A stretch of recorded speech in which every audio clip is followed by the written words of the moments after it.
பரவட்டும் நேயர்களுக்கு அன்பு வணக்கம். நான் உங்கள் பிரசாந்த். இன்று நமது தோழர் திரு திருமேனி அவர்கள் நம்மோடு இணைந்துள்ளார். வணக்கம் தோழர். வணக்கம்ங்க. தமிழ்நாட்டுல சட்டமன்றம் இன்றோடு நிறைவடையுது. சட்டமன்றத்துல கடந்த ஒரு 20 நாட்களுக்கு மேல தீவிர விவாதங்களை மேற்கொண்டாங்க. அதுவும் ஆளுங்கட்சி, எதிர்கட்சி, மற்ற கட்சிகள்லாம் நிறைய விவாதத்தை மேற்கொண்டாங்க. அதுவும் குறிப்பிட்டு இன்னைக்கு தமிழ்நாட்டுல பெரிய விவாத பொருளா இருக்கிறது, தமிழ்நாட்டுல சட்டம் ஒழுங்கு ரொம்ப சீர்கேடா இருக்கு அப்படின்னு சொல்லி அதிமுக சொன்னாங்க. அதற்கு எதிர்ப்பு தெரிவித்து தமிழ்நாட்டோட முதலமைச்சர் திரு முத்துவேல் கருணாநிதி ஸ்டாலின் அதிமுக காலங்கள்ல தான் சட்டம் ஒழுங்கு ரொம்ப ஊர்ந்து செல்லுது, தவழ்ந்து செல்லுது அப்படின்ற அந்த ஒரு கோட்பாடை ரொம்ப ஆணித்தனமா முன் வச்சாரு. அதை பத்தி என்ன நினைக்கிறீங்க? பாத்தீங்களா அந்த சட்டமன்ற உரையை பாத்தீங்களா? ஏன்னா பதில் உரை இன்னைக்குதான் மொத்தமா ஓவரால் மொத்தமா என்னன்னா தமிழ்நாட்டுல எந்த அளவுக்கு மேன்மையா இருக்கு, எந்த அளவுக்கு முன்னேறி இருக்குன்றத ரொம்ப தீர்க்கமா ரொம்ப தெளிவா பேசினாரு முதலமைச்சர். பாத்தீங்களா அந்த டிபேட் உங்களுக்கு எப்படி இருந்துச்சு? அதை பத்தின உங்க கருத்து என்ன? உண்மையிலே மாண்புமிகு தமிழ்நாடு முதலமைச்சர் அவர்களுடைய ஆட்சியில கடந்த 4 ஆண்டுகளும் முடிந்து இப்போ 5வது ஆண்டில் அடியெடுத்து வைக்கக்கூடிய இடத்தில் இருக்கிறது இந்த திராவிட முன்னேற்ற கழகத்தினுடைய ஆட்சி. உண்மையில் இதற்கு முன்னால் இருந்த ஆட்சியாளர்கள் எப்படியெல்லாம் ஒரு கேலிக்கூத்தாக வைத்திருந்தார்களோ அரசை, இல்ல எப்படி திடீர்னு பாத்தீங்கன்னா குறிப்பா சொல்லணும்னா அம்மையார் ஜெயலலிதா அவர்களுடைய மறைவுக்கு பிறகு எப்ப பார்த்தாலும் பிரேக்கிங் நியூஸ், எங்க பார்த்தாலும் பிரேக்கிங் நியூஸ். திடீர்னு பார்த்தா இன்னைக்கு அமைச்சரா இருக்கிறவங்க நாளைக்கு அமைச்சரா இருக்க மாட்டாங்க. திடீர்னு பார்த்தா ஏதோ பிரச்சனை வரும், கட்சிக்குள்ள குழப்பம்னு வரும், திடீர்னு சண்டைன்னு வரும். ஒரே பிரேக்கிங் நியூஸாவே போயிட்டு இருந்தது. என்ன நடக்குதுன்னே தெரியாது. தினத்திற்கு தினம் பிரேக்கிங் நியூஸ் அப்படிங்கிற சூழ்நிலை எல்லாம் இருந்தது. ஆனால் இன்றைக்கு திராவிட முன்னேற்ற கழகம் ஆட்சிக்கு வந்ததுக்கு பிறகு, ஆட்சிக்கு வரும்போதே ஒரு மிகப்பெரிய ஒரு நெருக்கடியான ஒரு சூழலில் தான் வந்தார்கள். கொரோனாவினுடைய உச்சம். அப்படிப்பட்ட ஒரு நேரத்தில் வந்தும் கூட ஒரு மிகச்சிறந்த ஆட்சியை கொண்டு வர முடிந்தது. அதே போல இன்னைக்கு முதலமைச்சரும் அதை சட்டமன்றத்துல பேசும்போதும் ரொம்ப தெளிவாகவே குறிப்பிட்டு பேசினாங்க. இது எல்லாத்துக்கும் நம்ம சொல்றதுக்கு முன்னாடி முதல்ல இன்னைக்கு நம்ம ஒரு விஷயத்த பாராட்டி ஆகணும். இன்னைக்கு தமிழ்நாட்டினுடைய சட்டமன்றத்தில் ஒரு முக்கியமான ஒன்றை கொண்டு வந்திருக்கிறார்கள். என்ன அப்படின்னா, இனிமேல் காலனி அப்படிங்கிற அந்த வார்த்தையை பொது புழக்கத்திலிருந்தும் அரசு அலுவலகங்களிலிருந்தும் நீக்கப்படுகிறது அப்படிங்கிற மாதிரி சொல்லியிருக்காங்க. குறிப்பாக ஒரு ஆதிக்க சமூகம், தாழ்த்தப்பட்ட மக்களை இவன் காலனியிலிருந்து வந்தவன் அப்படின்லாம் பேசுவாங்க. குறிப்பாக திரைப்படத்திலேயே கூட பார்த்தோம்னா, இப்ப சமீபத்தில் லப்பர் அப்படின்னு சொல்லிட்டு ஒரு படம் வந்தது. அந்த இடத்துல அந்த படத்துல கூட வரும், நீ காலனி வாத்தியார் மையம் தானே அப்படின்னு சொல்லிட்டு எல்லாம் ஒரு வசனம் வரும். சோ இப்படியாக இளைஞர்களை ஒரு வார்த்தையை கொண்டு அவர்களால் காயப்படுத்த முடிந்தது. அந்த நிலை இன்னைக்கு மாறி இருக்கிறது. அந்த வார்த்தையே இனிமேல் பயன்படுத்த முடியாதுங்கிற நிலைமையை ஏற்படுத்தப்பட்டிருக்கிறது. இதன் மூலம் தெளிவாக தெரிந்திருக்கிறது. இது முதல் விஷயம். இதை நாம் பாராட்டுகிறோம். இரண்டாவதாக, தமிழ்நாட்டினுடைய முதலமைச்சர் இன்றைக்கு ஒரு உரையை வாசிக்கிறாரு. அந்த உரையில ரொம்ப அழகா நிறைய விஷயங்களை, இந்த அரசு இத்தனை நாட்களாக சாதித்த சாதனைகளை எல்லாம் பட்டியல் போட்டுக்கிட்டே வர்றாரு. நிறைய சாதனைகள். குறிப்பா முதலமைச்சர் இப்படி ஆரம்பிக்கிறார்: இதுவரை தமிழ்நாடு பார்க்காத சாதனை, இந்தியாவில் யாரும் செய்யாத சாதனை. இப்படிதான் தொடங்குது முதலமைச்சருடைய அந்த உரை. குறிப்பாக சொல்லணும்னா, இந்த 2024-25 இந்த வருடத்துல இந்தியாவிலேயே பொருளாதார வளர்ச்சியில ஒரு பெரிய வளர்ச்சியை தமிழ்நாடு சந்தித்திருக்கிறது. 9.69% அப்படிங்கிற ஒரு மிகப்பெரிய வளர்ச்சியை நாம் எட்டி இருக்கிறோம். ஓவராலா இந்தியாவினுடைய பர்சன்டேஜ் 6.5 இருக்கும்போது நம்ம 9.69 அப்படிங்கிற ஒரு இடத்துக்கு நம்ம அச்சீவ் பண்ணியிருக்கோம். அதே போல நம்முடைய ஜிடிஎஸ்பி அப்படிங்கிறது 1.18 lakh crore அப்படிங்கிற அளவுக்கு நம்ம மிகப்பெரிய ஒரு வளர்ச்சியை நாம் சந்தித்திருக்கிறோம். பெர்காபிட்டா இன்கம், தனி மனிதனுடைய இந்த வருமானம்னு சொல்றோம் இல்லையா, அது தமிழ்நாட்டுல எவ்வளவு இருக்கு அப்படின்னா 3,58,000 இருக்கிறது. அது ஒட்டுமொத்த இந்திய சராசரி ஒப்பிட்டு பார்க்கும்போது ஒட்டுமொத்த இந்திய சராசரி 2,06,000 தான் இருக்கிறது. ஆனால் தமிழ்நாட்டில் 3,58,000 இப்படியாக இருக்கிறது. அதே போல ஒட்டுமொத்த இந்தியாவிலேயுமே இந்த எலக்ட்ரானிக் எக்யூப்மெண்ட்ஸ், இந்த எலக்ட்ரானிக் உதிரி பாகங்களை ஏற்றுமதி செய்கிற இடத்துல தமிழ்நாடு தான் முதலிடத்தில் இருக்கிறது. அதே போல பாத்தீங்கன்னா, ஒட்டுமொத்த இந்தியாவிலேயே அரசு பள்ளிகளில் இருக்கக்கூடிய அறிவியல் ஆய்வகங்கள், அது பாத்தீங்கன்னா ஒட்டுமொத்த இந்தியாவிலேயே அரசு பள்ளிகள் 50% தான் இருக்கு. ஆனா தமிழ்நாட்டில் இருக்கக்கூடிய அரசு பள்ளிகளில் 98.3% இருக்கக்கூடிய பள்ளிகளில் வந்து அறிவியல் ஆய்வகங்கள் இருக்கிறது. அதே போல எஜுகேஷனல்ல வந்து நம்ம என்னென்ன மாதிரியான சாதனைகளை செய்திருக்கிறோம், கல்வியில இடைநிற்றல் அப்படிங்கிறது தமிழ்நாடு எந்த அளவுக்கு நம்ம வந்து குறைச்சு காட்டியிருக்கோம், ஜிஆர்ல நம்ம எவ்வளவு பெரிய ஒரு முக்கியமான இடத்தை நம்ம வந்து எட்டியிருக்கோம். அது மட்டும் கிடையாது, இன்றைக்கு வறுமை கோட்டுக்கு கீழ் இருக்கக்கூடிய மக்களினுடைய எண்ணிக்கை வந்து ரொம்ப ரொம்ப குறைந்த ஒரு மாநிலமாக தமிழ்நாடு தான் இருக்கிறது. ஏன்னா நீங்க ஃபார் எக்ஸாம்பிள் பொருளாதாரத்தில் ரொம்ப மேன்மையான ஒரு மாநிலங்கள் அப்படின்லாம் சொன்னாங்க அப்படின்னா மகாராஷ்டிராவை சொல்லுவாங்க, குஜராத் சொல்லுவாங்க, ராஜஸ்தானை சொல்லுவாங்க. இதெல்லாம் வந்து இயற்கையாகவே அவர்கள் வந்து ஒரு வளமிக்க ஒரு மாநிலமாக சுதந்திரத்துக்கு முன்னாடி இருந்து அப்படிதான் இருந்தாங்க. ஏன்னா குஜராத் அப்படிங்கிறது வைர வியாபாரிகள் வாழுகிற மாநிலம், மகாராஷ்டிரா குஜராத் அப்படிங்கிறது வைர வியாபாரிகள் வாழுகிற மாநிலம், மகாராஷ்டிரா அப்படிங்கிறது வந்து பாத்தீங்கன்னா இயற்கையாகவே அங்க வந்து ஒரு தொழில் வளம் மிக்க ஒரு மாநிலமாக அந்த மாநிலம் இருந்தது. அதனால அங்க எப்பவுமே ஒரு வசதி அதிகமாகவே தான் இருந்தது. ஆனா தமிழ்நாடு வந்து பாத்தீங்கன்னா சுதந்திரம் அடைகிற காலகட்டத்தில் இன்னைக்கு பீகார் எப்படி இருக்கோ அதுக்கு அடுத்த லெவல் இருந்துச்சு தமிழ்நாடு. கல்வியா இருக்கட்டும், பொருளாதாரமாக இருக்கட்டும், எல்லாத்துலயுமே பின்தங்கி தான் இருந்தது. ஆனால் இந்த எல்லாத்தையுமே நம்ம வந்து மாற்றி இவ்வளவு பெரிய ஒரு வளர்ச்சியை வந்து கொண்டு வந்திருக்கிறோம். குறிப்பா இன்னும் சொல்ல போனா இந்தியாவிலேயே கவர்மெண்ட் டாக்டர் அதிகமா இருக்கக்கூடிய மாநிலம் எதுன்னு கேட்டீங்கன்னா தமிழ்நாடு தான். அதிகமாக மருத்துவ படிப்புக்கான இருக்கைகள் இருக்கக்கூடிய மாநிலம் எதுன்னு கேட்டீங்கன்னா தமிழ்நாடு. அவ்வளவு மெடிக்கல் காலேஜ் வச்சிருக்கோம். இந்த சட்டமன்றத்துல கூட மெடிக்கல் காலேஜ் இல்லாத 6 மாவட்டங்களுக்கு மெடிக்கல் காலேஜ் கொண்டு வருவதற்கான ஏற்பாடுகளை அமைச்சர் அவர் வந்து அறிவிச்சிருக்கிறாரு. அதே போல இந்தியாவிலேயே இண்டஸ்ட்ரீஸ் அதிகமாக இருக்கக்கூடிய மாநிலம் தமிழ்நாடு. பெண்கள் அதிகமாக இண்டஸ்ட்ரீஸ்ல வேலை பார்க்கக்கூடிய மாநிலமும் தமிழ்நாடு. பெண்கள் அதிகமாக சுயதொழில் செய்கிற மாநிலம் எதுன்னு கேட்டீங்கன்னா அதுவும் தமிழ்நாடு. பெண்கள் அதிகமாக காவல்துறையில் இருக்கக்கூடிய மாநிலம் தமிழ்நாடு. இந்தியாவிலேயே பெண்கள் அதிகமாக வேலைக்கு போகிற ஒரு மாநிலம், அதாவது white collar job, labour job இல்ல, ஒயிட் காலர் ஜாப்ல பெண்கள் அதிகமாக வேலை பார்க்கக்கூடிய ஒரு மாநிலம் எதுன்னு கேட்டீங்கன்னா தமிழ்நாடு. இப்போ காற்றாலை மின்சக்தி உற்பத்தியில பண்றதுல அதுல தமிழ்நாடு ஒரு முன்னணியில் இருக்கு. சூரிய ஒளியின் மூலமாக மின்சாரம் தயாரிக்கிற அந்த துறையில தமிழ்நாடு முதலிடத்தில் இருக்கிறது. எண்ணெய் வித்துக்களை உற்பத்தி செய்து அதை ஏற்றுமதி செய்வதில் தமிழ்நாடு முன்னணியில் இருக்கிறது. தோல் பொருட்கள், இந்த மாதிரி பல விஷயங்கள். இன்னும் சொல்ல போனா ஊட்டச்சத்து குறைபாடு கம்மியாக இருக்கக்கூடிய மாநிலம் அது வந்து பாத்தீங்கன்னா தமிழ்நாடு தான். அது வந்து ஊட்டச்சத்தை உறுதி செய்ய அப்படின்னு ஒரு திட்டத்தை கொண்டு வந்து அதன் மூலமாக அந்த நியூட்ரிஷன் லெவல் அப்படிங்கிறது ரொம்ப கிட்டத்தட்ட இதுக்காக நம்ம ஒரு 20-30 வருஷத்துக்கு முன்னாடி இந்த வேலை செஞ்சிருக்கோம். எனக்கு தெரிஞ்சு சத்துணவு திட்டம் கொண்டு வந்த காலகட்டத்திலேயே அன்றைக்கு முதலமைச்சர் என்ன பண்ணாருன்னா உண்மையாலுமே அந்த சத்துணவாக்கியவர் தலைவர் கலைஞர் அவர்கள் தான். அவர் என்ன பண்ணாரு அப்படின்னா சத்துணவுல அந்த முட்டை கொண்டு வந்தது அப்படின்னு சொன்னாங்க. ஆனா இதே போய் நீங்க வட மாநிலத்தில் இருக்கக்கூடிய மாநிலங்கள் எல்லாம் இந்த திட்டத்தை கொண்டு வரணும், ஐயோ சாப்பாட்டுல முட்டையா, பள்ளிக்கூடத்தில் முட்டையா, ஆச்சாரமே போயிருமே அப்படின்லாம் அலறினாங்க. ஆனா முட்டைங்கிறது ஒண்ணும் இல்லடா, குழந்தைகளுக்கு வந்து நியூட்ரிஷன் அதிகமா வரணும் அப்படின்னா முட்டை மாதிரியான பொருட்களை கொடுக்கும்போது தான் அவங்களுக்கு ஊட்டச்சத்து அதிகமாகும் அப்படின்னு சொல்லிட்டு உண்மையில் அதை சத்துணவாக மாற்றிய மாநிலம் வந்து தமிழ்நாடு. அதை வந்து இன்னும் அதிகப்படுத்தி மாணவர்களுக்கு அந்த புரோட்டீன் பவுடர் அந்த இதெல்லாம் கொடுத்து எக்யூப்மெண்ட் எல்லாம் கொடுத்து இன்னும் அவர்களை வந்து ஊட்டச்சத்து மிக்கவர்களாக மாற்றக்கூடிய இடத்தை வந்து தமிழ்நாடு பெற்று இருக்கிறது அப்படின்னு சொன்னா அது வந்து மிகையாகாது. இது எல்லாம் சொல்லிட்டு முதலமைச்சர் ஒரு முக்கியமான ஒரு விஷயத்த சொன்னார். இது எல்லாம் நம்ம எதற்கு இடையில் நாம் சாதித்திருக்கிறோம் என்று சொன்னால், மேலே பாம்பு கீழே நரிகள், எகிரி குதித்தால் அகலி, ஓடுனா தடுப்பு சுவர். இது எல்லாத்தையும் தாண்டி நம்மை அடக்கிறதுக்கு ஒரு ஒன்றிய அரசு, நம்மளை வேவாக்குறதுக்கு ஒரு ஆளுநர். இப்படி இத்தனை இக்கட்டான சூழ்நிலைக்கு இடையிலும் வந்து நம்ம இவ்வளவு பெரிய சாதனைகளை நாம் செய்திருக்கிறோம். இது வந்து அவ்வளவு எளிமையான ஒரு விஷயம் கிடையாது. ஏன்னா இன்னைக்கு ஒட்டுமொத்த இந்தியாவையே வந்து ஒன்றிய அரசு வந்து தன்னுடைய கைக்குள் வைத்து எவ்வளவு நசுக்க முடியுமோ அவ்வளவு தூரம் நசுக்கி கொண்டு இருக்கிறது. நமக்கான வரி வருமானங்கள் அப்படிங்கிறது வந்து அவ்வளவு பெரிய வரி வருமானங்கள் கிடையாது. எல்லாத்தையும் ஜிஎஸ்டி அப்படிங்கிற பேர்ல வாரி சுருட்டிட்டாங்க. நமக்கு வரக்கூடிய வருமானம் அப்படிங்கிறது மிக சொற்பமான வருமானம் தான். அந்த வருமானத்தையும் வைத்துக்கொண்டு இன்னும் சொல்ல போனால் நமக்கு வரக்கூடிய வரி பங்கீடுங்கிறது ரொம்ப குறைவான வரி பங்கீடு. உங்களுக்கே தெரியும், ₹1 நமக்கு 29 பைசா தான் திருப்பி கொடுக்குறாங்க.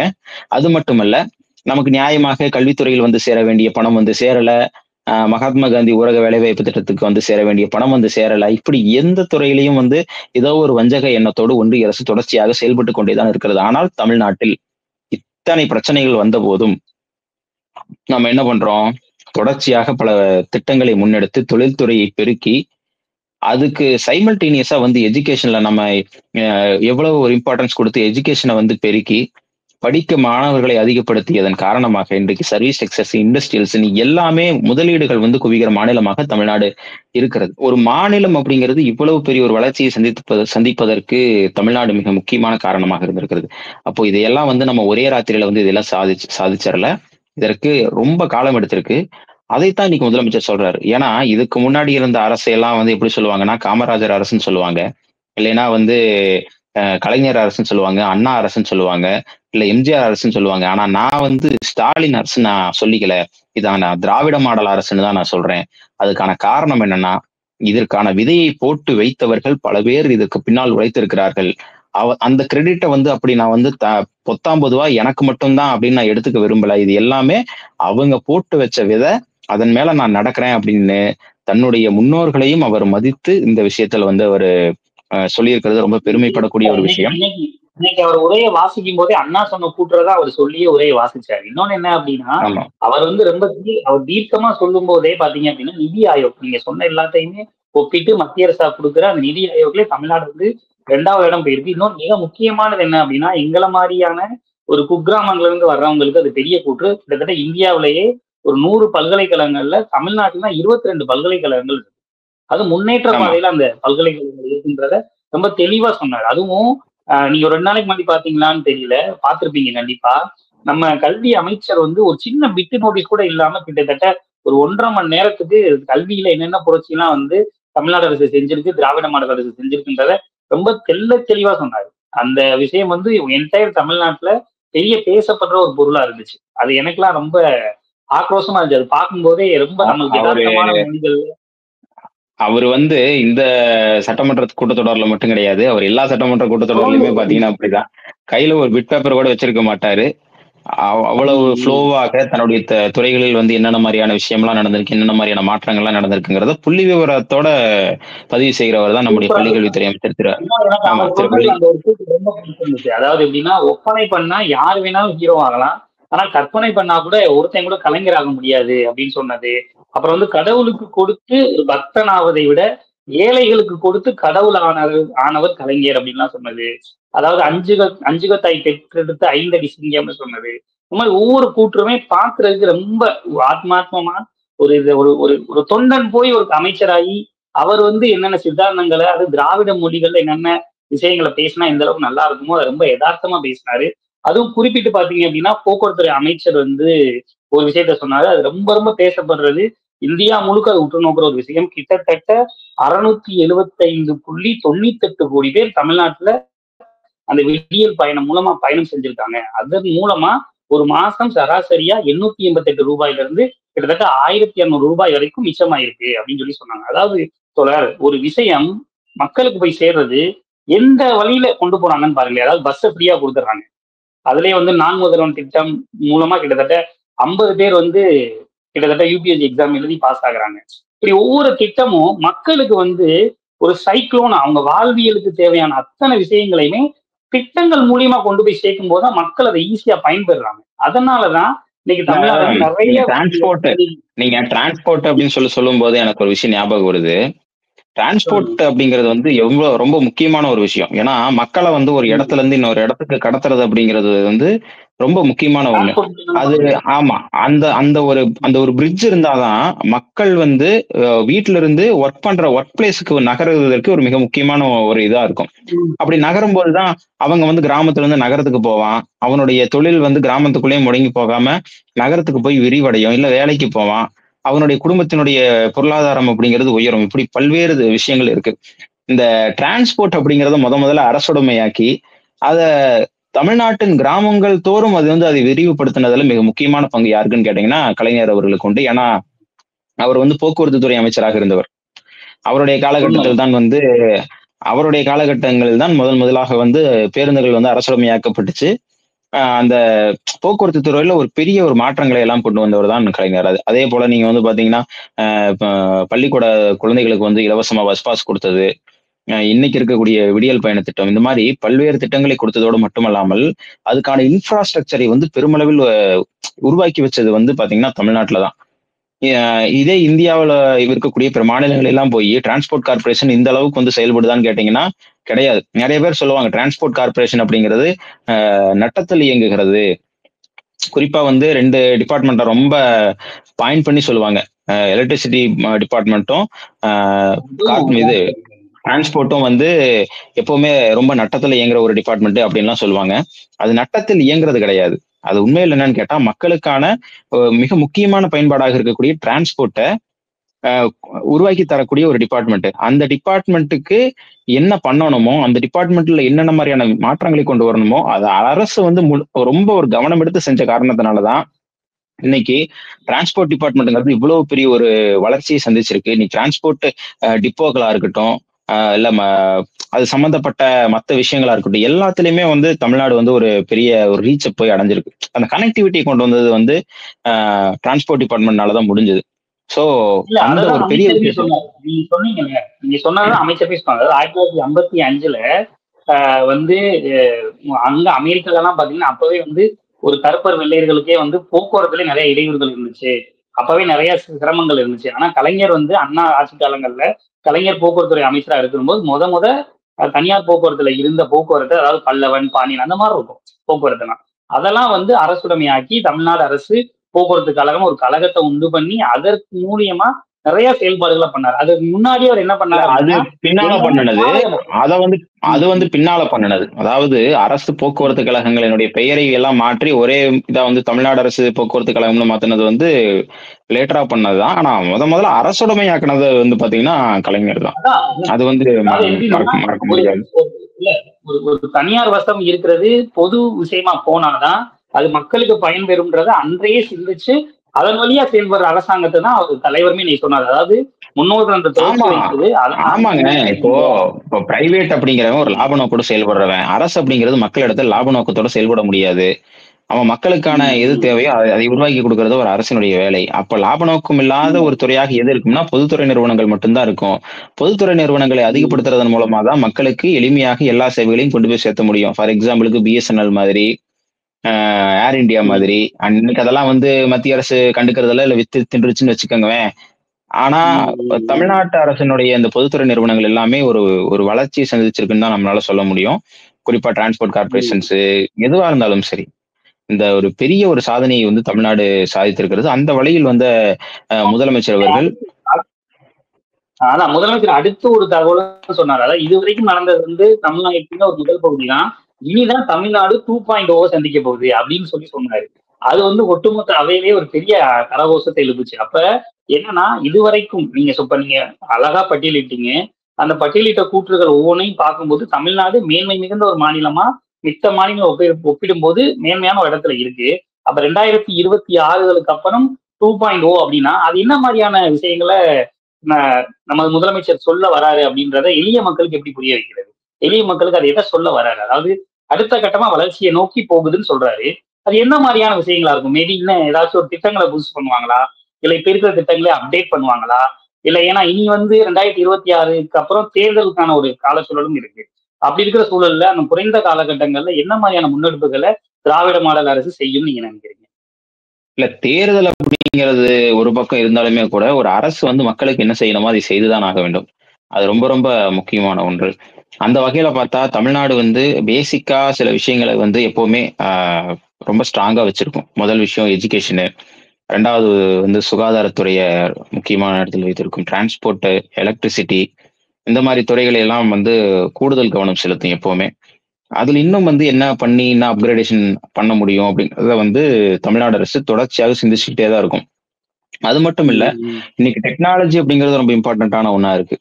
டெக்னாலஜி நம்பிதான் இன்னைக்கு மிகப்பெரிய உலகம் வந்து ஒரு பெரிய ஒரு புரட்சியை சந்திச்சிருக்குன்னா அது காரணம் வந்து இந்த டெக்னாலஜி தான். இப்போ டெக்னாலஜி வச்சு இன்னும் என்னென்ன மாதிரியான விஷயங்கள் எல்லாம் கொடுக்க முடியும் அப்படிங்கிறதுலையும் அரசு வந்து கவனத்தை செலுத்திட்டே தான் இருக்கு. ஏன்னா இது எல்லாமே ஒன்றோட ஒன்று பின்னி பிணைந்தது. இப்போ நீ ஒரு இண்டஸ்ட்ரி இங்க கொண்டு வரணும்னா அந்த இண்டஸ்ட்ரியில வேலை செய்யறதுக்கு ஆள் வேணும். ஆள் வந்து அங்க வெறும் லேபரரா மட்டும் இருக்கக்கூடாது, படிச்சவனாவும் இருக்கணும். தமிழ்நாட்டுல ஒரு பிளஸ் பாயிண்ட் என்னன்னு கேட்டீங்கன்னா, இங்க படிச்சவனும் இருக்கான், இங்க வேலை செய்வதற்கான சூழல் அது ரொம்ப முக்கியம். இன்னைக்கு முதலமைச்சர் அதை வேற ரொம்ப தெளிவா சொல்லியிருக்காரு. ஒரு இண்டஸ்ட்ரி கொண்டு வர்றது முக்கியம் இல்ல, ஆனா அது கொண்டு வந்தாலும் அது இங்க செயல்படுத்துறதுக்கு ஒரு அமைதியான ஒரு சூழல் இருக்கணும். அந்த சூழல் வந்து இன்னைக்கு தமிழ்நாட்டுல இருக்கு. எங்க பார்த்தாலும் எந்த ஒரு சண்டைகள் கிடையாது, ஒரு மதக்கலவரம் கிடையாது, சாதி சண்டை கிடையாது, எல்லாரும் வந்து வேலைக்கு போறான், சம்பாதிக்கிறான் அப்படின்னு வந்து ஒரு பொதுவான ஒரு விஷயத்துல இருக்காங்க. அப்படிங்கிறப்போ ஒரு வளர்ச்சி அப்படிங்கிறது இயல்பாகவே வந்து இங்க மேலோக்கி வருகிறது. இப்போ பீகார் மாதிரியான மாநிலங்கள், உத்தரப்பிரதேச மாதிரியான மாநிலங்கள்ல இப்ப உத்தரப்பிரதேசத்துல கும்பமேளான்னு போய் எத்தனையோ பேர் சாகுறாங்க. ஏதோ ஒரு மத மத கலவரம், அந்த சாதி மாதிரி கலவரம் வந்து நடக்குது. சாகுறாங்க. ஆமா. கோத்ரா வந்து ரயில் கலவரம் வந்து எத்தனை பேர் செத்து போனாங்கன்னு உங்களுக்கே தெரியும். சோ இந்த மாதிரியான ஒரு பெரிய ஒரு ஓ என்ன சொல்றது? ஒரு கம்யூனல் வயலன்ஸ் எல்லாம் இங்க எதுவுமே கிடையாது. சோ தமிழ்நாடு வந்து அமைதி பூங்காவாக இருப்பதுதான் ஒரு மிக முக்கியமான காரணம். அதனாலதான் இங்க இவ்வளவு பெரிய ஒரு தொழில் வளர்ச்சி அப்படிங்கிறத நம்ம இல்ல சந்திச்சிருக்கிறோம்.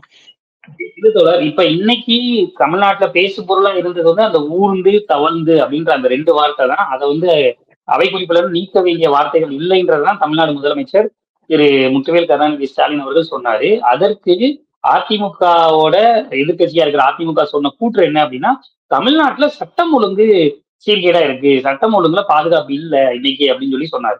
பெண்களுக்கு பாதுகாப்பு இல்ல, சட்ட ஒழுங்குல பாதுகாப்பு இல்ல. ஆனா அக்கார்டிங் டு த சர்வே வச்சு பார்க்கும்போது அதிமுக அரசை விட இதற்கு முன்னாடி இருந்த அதிமுக அரசு நடத்தின அந்த 10 கால ஆட்சியை விட திமுக அரசுல, திராவிட மாடல் அரசுல குற்றங்கள் நிறைய குறைஞ்சிருக்கு. எண்ணிக்கைன்னு பாக்குறப்போ குற்றங்கள் நிறைய குறைஞ்சிருக்கு. ஆனா அதை ப்ரொஜெக்ட் பண்றதுதான் தலைவர் வந்து அந்த மாதிரி சொல்லியிருப்பாரு அப்படின்னு நான் நினைக்கிறேன். ஏன்னா உங்களோட அதிமுக அரசுல சட்டம் ஒழுங்கு வந்து ஊர்ந்து போச்சு, தவழ்ந்து போச்சு. ஏன் வந்து எனக்கு ரொம்ப ஒரு வருத்தமான விஷயம், இன்னொன்னு ஒட்டுமொத்த தமிழ்நாட்டுல இருக்கிற ஒட்டுமொத்த ஒரு குடிமகனாவே நான் கேட்கக்கூடிய கேள்வி, இந்த ஊர்ந்து தவழ்ந்து அப்படின்னு சொன்னா மட்டும் ஏன் எடப்பாடி பழனிசாமிக்கு அவ்வளவு கோவம் வருது? அதாவது அவரை வந்து அவரு சங்கின்னு சொன்னா கோவம் வர மாதிரி. இல்ல இல்ல இல்ல. ஆஹ் அவரு வந்து ஊர்ந்து போனாரு, தவழ்ந்து போனாரு. அது எல்லாத்துக்கும் தெரிஞ்ச ஒரு விஷயம் தான். சோ இயல்பாவே அந்த வார்த்தையை வந்து சொல்லும்போது அவருக்கு ஏதோ ஒரு இடத்துல கில்ட் ஆகுது. குத்தி காட்டுற மாதிரி இருக்கு உம் அவருக்கு. அப்போ உம் அது உம் சொல்லும்போது தனக்கு ஒரு மாதிரி அவமானம் நடந்ததை போல அவர் கருதுகிறார். அதனாலதான் அவர் வந்து அப்படி வந்து சொல்லியிருப்பதற்கான காரணமாக இல்ல இருக்கும்னு நான் தொடர், நினைக்கிறேன். இல்ல ரெண்டாவது வந்து தொடர், இல்ல தொடர், ஒரு சட்டமன்றம்ன்றது கிட்டத்தட்ட 234 பேர் சேர்ந்த ஒரு அவை. அங்க வார்த்தைன்றது என்ன மாதிரியான வார்த்தைகள் வேணாலும் இருக்கலாம்.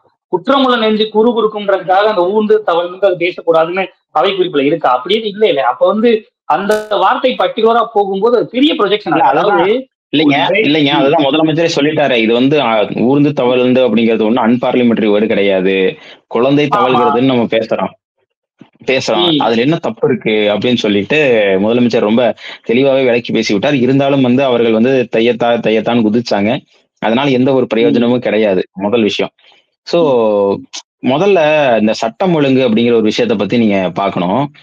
ம், கம்பேரிட்டிவ் டு அதர் ஸ்டேட்ஸ் அல்லது தமிழ்நாட்டில் ம், இதற்கு முன்னால் இருந்த நிலைமையை வந்து நம்ம ஒப்பிட்டு பார்க்கும்போது இன்றைக்கு தமிழ்நாட்டில் சட்டம் ஒழுங்கு அப்படிங்கிறது ரொம்ப கட்டுக்கோப்பாக இருக்கிறது. டேட்டா சொல்லுது. ம், என்சிஆர்பி டேட்டா அப்படின்னு வந்து மத்திய அரசே வந்து ஒரு டேட்டாவை வந்து கொடுக்கிறது. அந்த டேட்டாவில வந்து எடுத்து பார்க்கும்போது புள்ளி விவரங்கள் ம், அடிப்பில் நாம வந்து சும்மா ஏதோ பேச்சுக்காகவோ இல்ல ஏதோ ஒரு வாய் வார்த்தையாகவோ சொல்லுவதெல்லாம் கிடையாது. டேட்டா அடிப்படையில் நாம் பேசுகிறோம். டேட்டா அடிப்படையில் பார்க்கும்போது தமிழ்நாட்டில் இன்றைக்கு குற்றச்சம்பவங்கள் என்பது பெருமளவில் குறைந்திருக்கிறது. ம், இப்போ இவரு எடப்பாடி பழனிசாமி என்ன சொன்னாருன்னா போதை பழக்கத்திற்கு தமிழ்நாடு அதிகமாகி கொண்டிருக்கு. அதெல்லாம் ஒண்ணும் கிடையாது. நீங்க முதல்ல உங்க கூட்டணி கட்சியான பாஜக ஆளக்கூடிய குஜராத்ல போய் கேளுங்க இதையெல்லாம். மகாராஷ்டிராவில போய் கேளுங்க இதெல்லாம். போய் ஒரு போர்ட்ல வந்து பாத்தீங்கன்னா பல கோடி மதிப்புள்ள போதைப் பொருள், ஹெராயின் அது இதெல்லாம் பிடிக்கிறாங்க. முதல்ல நீங்க அங்க போய் இதையெல்லாம் போய் கேளுங்க. சரிங்களா? அப்படி உண்மை. இருக்கும்போது ம், தமிழ்நாட்டில் வந்து அப்படியான ஒரு சூழல்லாம் கிடையாது. முதல்ல ஒரு விஷயம் என்னன்னா, யாருமே இங்க தப்பு செய்யாமலாம் கிடையாது. நிறைய பேர் தப்பு செய்றாங்க. தவறு செய்வது ம், மனித இயல்பு தான். அதை செஞ்சுக்கிட்டே தான் இருப்பாங்க. அப்போ அது என்னன்னா, அதை வந்து கண்காணிப்பதும், அதை வந்து சரி செய்வதும் தான் ஒரு அரசினுடைய வேலை. அதற்காகத்தான் காவல்துறை இருக்கிறது. அதற்காகத்தான் நீதித்துறை இருக்கிறது. அப்போ எல்லாருமே நல்லவனா இருந்துட்டா, இந்த துறைக்கெல்லாம் வேலையே இல்லாம போயிருமே. இந்த ஒரு படத்துல இந்த மாதிரி ஒரு சீன் வரும். அதாவது ஊரே வந்து ரொம்ப நல்லா இருக்கும். அந்த ஊர்ல எந்த ஒரு பிரச்சனையுமே இருக்காது. அதனால அந்த ஊர்ல இருக்கக்கூடிய போலீஸ் ஸ்டேஷன்ல வந்து என்னடா நம்மளுக்கு வேலையே இல்லைன்னு சொல்லிட்டு அவங்களே ஒரு பிரச்சனையை கிரியேட் பண்றதுக்கெல்லாம் வந்து ட்ரை பண்ணுவாங்க. சோ அந்த மாதிரி எல்லாம் வந்து இங்க கிடையாது. பிரச்சனை அப்படிங்கிறது இயல்பாகவே இங்க வந்து இருக்கு. ஆனா வந்து அதனுடைய சதவீதம் அப்படிங்கிறது பெருமளவில் வந்து குறைந்திருக்கிறது. இன்னைக்கு சாதி ஆணவ ம், கொலைகள் எல்லாம் வந்து நடக்குது. அப்படி ஆயிருச்சு, இப்படி ஆயிருச்சுன்னு திரு எடப்பாடி அவர்கள் இவ்வளவு தூரம் பொங்கி பேசுறாரு. ஆனா அவருடைய காலகட்டத்தில் நடந்த சாதி ஆணவ கொலைகள் இதெல்லாம் வந்து நம்ம எடுத்து பார்த்தோம் அப்படின்னா, அதிமுக பிரிவில் நடந்த சாதி ஆணவ கொலைகள் எல்லாம் நம்ம எடுத்து போட்டோம் அப்படின்னு சொன்னா, ஏன் கோகுல்ராஜ் வழக்கு இந்த மாதிரி எத்தனை இருக்கு. இது ஏன் இப்போ நம்ம உடுமலையில் நடந்த சங்கர் கௌசல்யா வழக்கு இப்படி எத்தனை வழக்கு இருக்கு. இதையெல்லாம் நம்ம எடுத்து போட்டோம்னா எங்க போறது? இப்ப அவருடைய ஆட்சி காலத்தில் எந்த விதமான குற்றச்சம்பவங்களுமே நடக்கலையா? ஆணவ கொலைகளே நடக்கலையா? யாருமே அரிவாள் எடுத்து வெட்டவே இல்லையா? அப்போ இதை வந்து எந்த அளவுக்கு குறைந்திருக்கிறது, எந்த அளவுக்கு கம்மியா இருக்குன்னு நம்ம பார்க்கணும். இப்போ மாணவர்களுடைய மத்தியில இந்த மாதிரியான ஒரு சாதிய போக்கு சிந்தனை வந்து அதிகமாகுது அப்படின்னா, அதை கம்மி பண்றதுக்கு, அதை குறைப்பதற்கு என்ன வழிங்கிறத நோக்கி சிந்திக்கணும். அதை எப்படி நம்ம சிந்திக்கிறது அப்படின்னா, அதற்கு இப்போ எதையுமே கண்டுபிடிக்கலன்னு சொல்லி சொல்றாரு. எதையுமே காவல்துறை எதுவுமே செயல்படுறதுலன்னு சொல்லி சொன்னார்ல. ஏதோ ஒரு இடத்துல ஒரு பிரச்சனை நடக்குதுன்னா, அப்ப காவல்துறையை போய் கண்டுபிடிக்காம உங்களுக்கு தானா நியூஸ் வந்துருச்சா? அது வந்து இவங்கள கைது வராது. பண்ணிருக்காங்க. இந்த இந்த பிரச்சனை வந்து நடந்திருக்குன்னு சொல்லி நியூஸ்ல வந்து வருது அப்படின்னாலே, அங்க காவல்துறை போய் இத கண்டுபிடிச்சாங்கன்னு சொல்லி தானே வருது. அப்படி இருக்கும்போது, காவல்துறை வேலை செய்யறதில்ல, காவல்துறை கண்காணிக்கிறதில்ல அப்படின்னு சொல்லிட்டு திரு எடப்பாடி பழனிசாமி சொல்வதெல்லாம் வந்து வேடிக்கையான ஒன்று. 2வது அவரைப் போல வந்து யாரும் ஒரு முதலமைச்சராக இருக்கவே முடியாது. காரணம் என்னன்னு கேட்டீங்கன்னா, தூத்துக்குடியில துப்பாக்கி சூடு நடந்தபோது நானே அது டிவில தான் பார்த்து தெரிந்துக்கிட்டேன்னு சொன்ன முதலமைச்சர் தான் திரு எடப்பாடி பழனிசாமி. அந்த அளவுக்கெல்லாம் வந்து இங்க உண்மைதான். காவல்துறை யாரும் அவ்வளவு தன்னிச்சையாக செயல்படுவதைப் போலவெல்லாம் தமிழ்நாடு முதலமைச்சர் அவர்கள் எல்லாம் விட்டு வைக்கவில்லை. தமிழ்நாட்டு காவல்துறையை மிக சிறப்பாகவே வழிநடத்திக் கொண்டிருக்கிறார். அது எடப்பாடி பழனிசாமியும் நல்லா தெரியும் அவருக்கு. அவர் வந்து அவருடைய எஜமான் என்ன கட்டளை போடுறாங்களோ அந்த கட்டளையை வாங்கி அப்படியே வந்து அதை பிட்டு பேப்பர் ஒரு வார்த்தை மாறாம பேசுவதுதான் திரு எடப்பாடி பழனிசாமி அவர்களுடைய வேலை. காரணம் உண்மைதான். அவருக்கு அது அரசியல். ஆமா. இல்ல தோழர், இன்னொன்னு உங்கள்ட்ட மெயினா கேட்கணும்னு நினைச்சேன் நானு. ஆக்சுவலா வந்து நீங்க கோயம்புத்தூர்ல தான் அப்ப இருந்தீங்கன்னு நினைக்கிறீங்க. இப்ப 2 நாளைக்கு முன்னாடி அணிகளோட ஒரு பூத் கமிட்டி மீட்டிங் நடந்துச்சு. அந்த மீட்டிங்ல நீங்க ஆமா ஆமா லைவா ஆமா. கோயம்புத்தூர்ல இருந்தது மாதிரி நான் கேள்விப்பட்டேன். அப்படி இருக்கிறப்ப அந்த மீட்டிங் பத்தி என்ன நினைக்கிறீங்க? ஏன்னா அங்க வந்து ஒரு திரு விஜய் வந்து பேசும்போதே பாத்தீங்க அப்படின்னா, ஒரு விஷயத்த பேச வராரு. அதாவது நீங்கலாம் வந்து ஜனநாயகத்தின் நம்பிக்கைன்னு பேச வர்றதுல, அந்த ஒரு வார்த்தை மட்டும் அவர் என்ன பண்றாருன்னா மறந்துட்டார் போல. டக்குன்னு கீழ போய் அதை எடுத்து பார்க்க போனாரு. திடீர்னு ஸ்ட்ரக் ஆனாரு. இன்னொன்னு என்ன அப்படின்னா, புசி ஆனந்த் கால்ல எல்லாம் வந்து ரத்தம் வந்து கர்ச்சீஃப் வச்சு கட்டிட்டு வேலை பார்த்ததா சொன்னாங்க. அது போக கிட்டத்தட்ட ரேலி மாதிரி, ரோடு ரேலி மாதிரி போனதா வந்து சொன்னாங்க.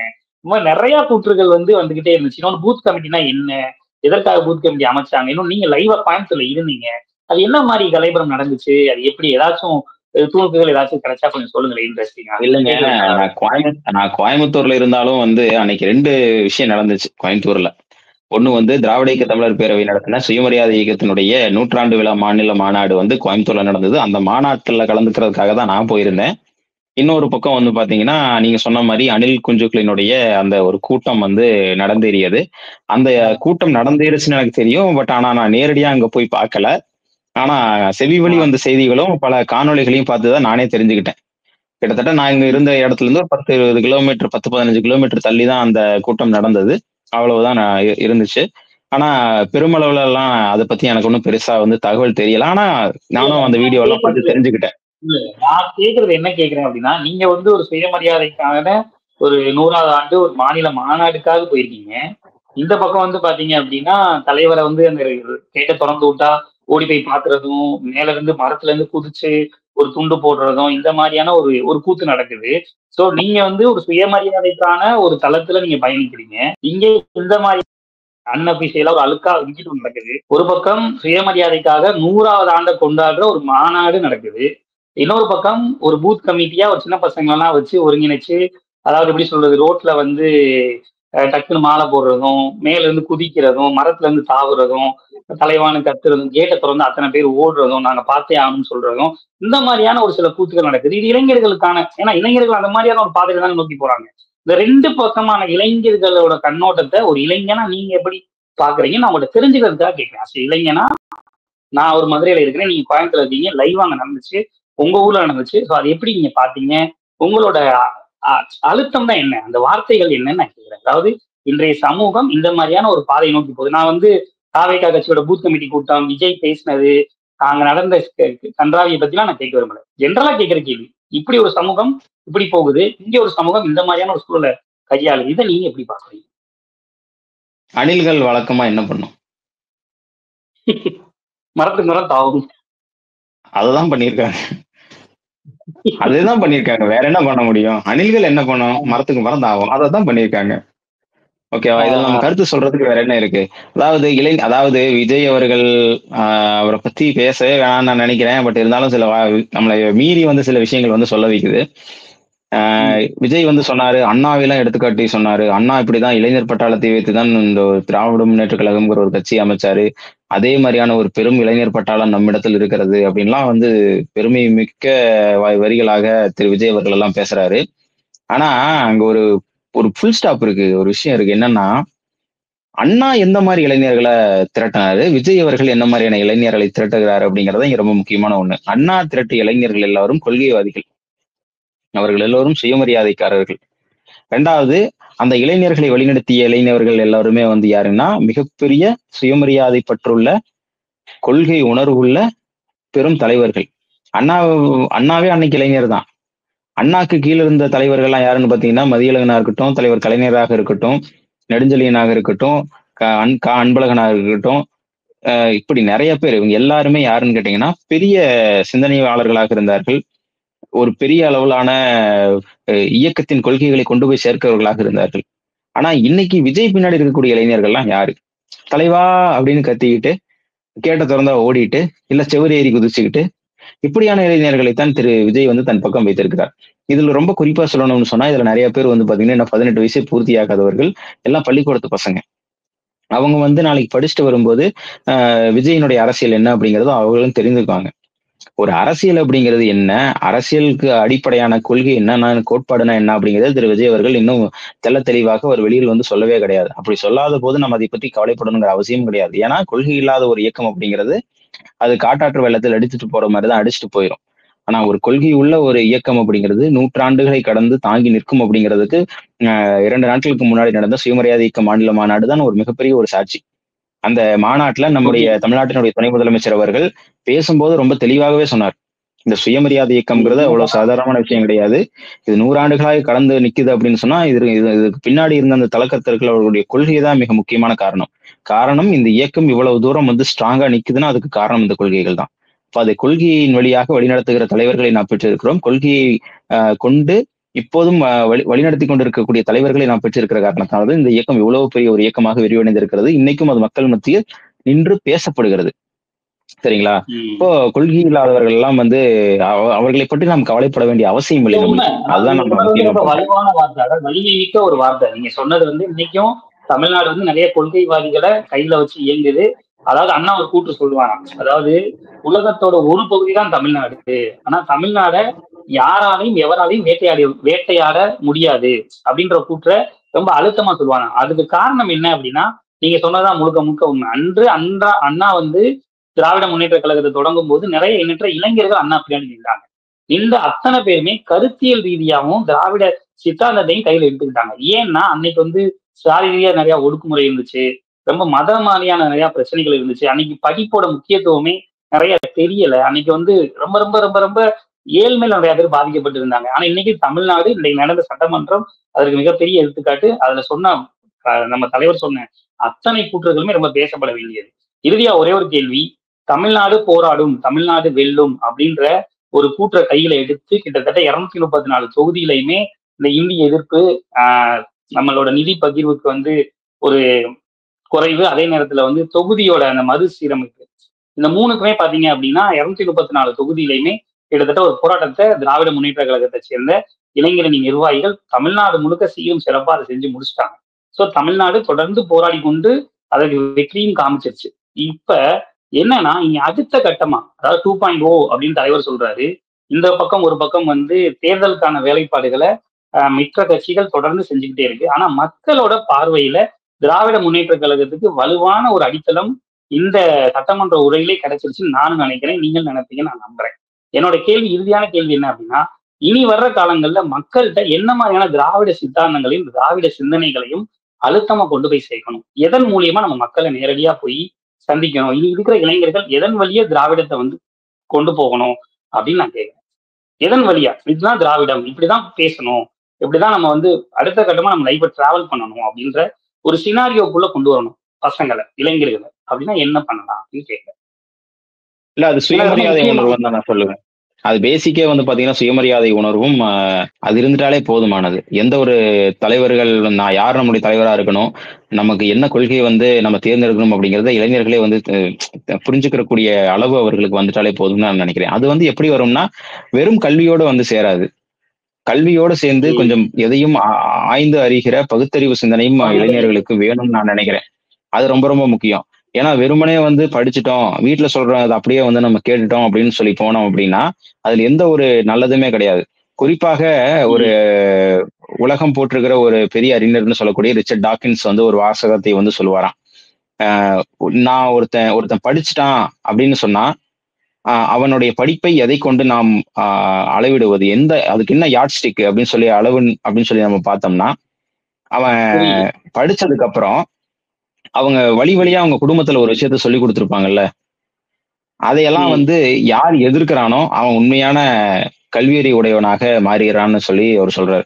அதாவது என்னடா இத்தனை வருஷமா நீங்க ஒரு ஒரு பழம் குப்பையும் ஒரு ஒரு இத்து போன கதையும் நம்பிட்டு வந்து இத்தனை நாளா இருந்திருக்கிறீங்க, இதுவாடா உண்மை, இது வந்து அறிவியலுக்கு புறம்பா இருக்குதுடா அப்படின்னு சொல்லிட்டு இளைஞர்கள் வந்து என்னைக்கு சிந்திக்கிறாங்களோ அப்ப ஆட்டோமேட்டிக்கா அவங்களுக்கு என்ன வந்துரும் அப்படின்னு சொன்னா அந்த பகுத்தறிவு சிந்தனை அப்படிங்கிறது அவர்களுக்கு வந்துரும். இயல்பாவே அவர்களுக்கு சுயமரியாதை அப்படிங்கிறது ஒண்ணு வந்துரும். சுயமரியாதை அப்படிங்கிறது வந்துருச்சுனாலே யாரும் வந்து தனக்கு மேல யாரும் இல்லை, தனக்கு கீழே யாரும் இல்லைங்கிறத அவன் உணர ஆரம்பிச்சிருவான். அது சமூக அளவுல ஒரு மிகப்பெரிய ஒரு மாற்றத்தை உருவாக்கிறோம். அதற்கு பிறகு படிப்படியான வளர்ச்சியை வந்து எல்லா பக்கமும் பரவலாகும். அப்படிதான் வந்து ஒரு சமூகத்துல வந்து ஒரு நல்லிணக்கத்தை வந்து நம்ம பில்டு பண்ண முடியும். அது பில்ட் ஆயிருச்சுனாலே போதும், ஆட்டோமேட்டிக்கா வந்து எல்லாமே இங்க மாற ஆரம்பிச்சிடும். அதுதான் நான் முக்கியம்னு நினைக்கிறேன். சோ கல்வியில் என்ன வேணும் அப்படின்னா பகுத்தறிவு சிந்தனை வளர வேண்டும். அந்த பகுத்தறிவு சிந்தனை வளரக்கூடிய ஒரு மாநிலமாக தமிழ்நாடு இன்னும் தன்னை தகவமைத்துக் கொள்ளவே வேண்டும். அதற்கு எது எல்லாம் அடிப்படையாக இருக்கும்னு சொன்னா நம்ம திராவிட இயக்கத்தினுடைய சித்தாந்தம் தான் அடிப்படையாக இருக்கும். உண்மையிலே தோழர் ரொம்ப நன்றி. ரொம்ப கருத்தா, ரொம்ப ஆழமிக்க யதார்த்தமான மொழிகள்ல உங்களோட கருத்துக்களை நிறைய பகிர்ந்தீங்க. ரொம்ப நன்றி. இன்றைய இளைய தலைமுறைகள் இந்த வீடியோவை கண்டிப்பா பார்க்கணும். ஏன் அப்படின்னா என்ன மாதிரியான கூற்றுகள் நீங்க தமிழ்நாட்டில் நடக்குதுன்றத ரொம்ப தெளிவா விளக்குனீங்க. மீண்டும் ஒரு நல்ல தலைப்புல ஒரு நல்ல தருணத்துல சந்திக்கலாம். நன்றி தோழர்.